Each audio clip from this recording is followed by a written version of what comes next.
They look like harmless ocean ornaments. Bright, colorful, slow-moving. The perfect match for beach-themed decor or a child's under-the-sea drawing. But don't be fooled. The starfish isn't some fragile ocean flower.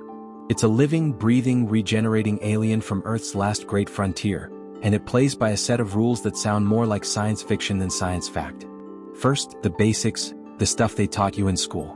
Starfish aren't actually fish at all. They're echinoderms, the same freaky family as sea urchins and sand dollars. No brain, no blood, no central nervous system. And yet, they move, hunt, and survive. Nature basically said, who needs a brain when you've got hydraulic-powered arms? Starfish don't have muscles in the traditional sense. Instead, they pump seawater through a unique vascular system, pressurizing thousands of tiny tube feet under each arm. This lets them glide across the ocean floor in total silence. And when I say thousands, I mean it. One starfish can have up to 15,000 tube feet. It's not walking, it's slow-motion crawling, coordinated and precise. Like a soft-bodied tank on a secret mission. But movement? That's just the appetizer. Let's talk about their real party trick, regeneration. Cut a starfish in half? Wait a few weeks, now you've got two. Some species can regrow arms, organs, even nervous tissue from just a fifth of their original body. And one starfish, Lynchia, takes it even further. It detaches its own limb on purpose, lets the arm crawl away, and regrows a whole new body. That's right. It doesn't just survive injury. It duplicates itself because of it. Starfish don't resist death, they reverse it. And for fishermen or marine biologists trying to control invasive starfish species, it's a nightmare. Kill one, and you accidentally made 5 more. Classic ocean horror story. And speaking of horror, let's go deeper, literally.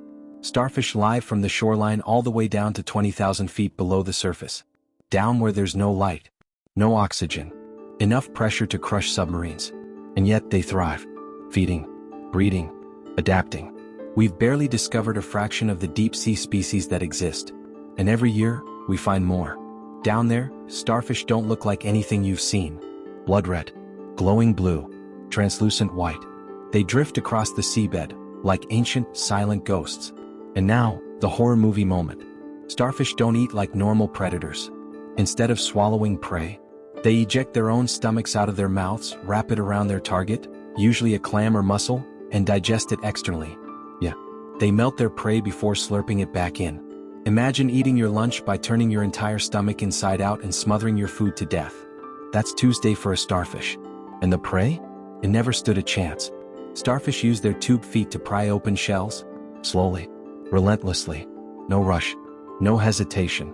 Once the shell cracks open even a sliver, that nightmare stomach slips in and does the rest. That's not just predation. That's weaponized patience. Still think they're harmless? Let's talk warfare. Because some starfish aren't just predators, they're plagues. Meet the crown of thorns starfish. Spiky, venomous, covered in toxic thorns that can burn human skin and obliterate coral reefs. One crown of thorns outbreak can destroy more reef in 6 months than humans do in a decade. And they're prolific. Females can release up to 65 million eggs a year. That's not survival. That's conquest. Scientists have tried everything. Manual removal, poison injections, even robotic assassin bots like the Ranger bot.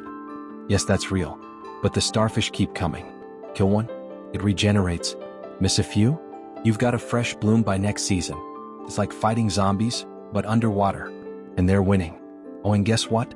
Starfish see too. Sort of.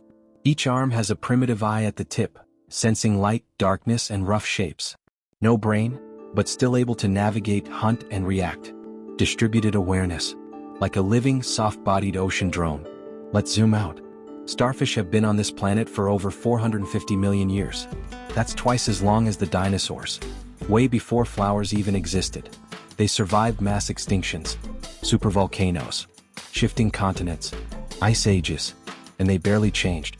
Because they didn't need to. They were already perfect. Some starfish clone themselves without mating. Others change sex based on population needs. A few glow in the dark like real underwater stars. Their skin? Armored plates.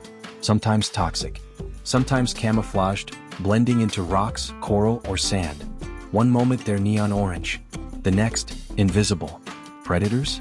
Few and far between. A few crabs, some big fish, maybe an ambitious sea otter. But even if they're bitten, they grow back.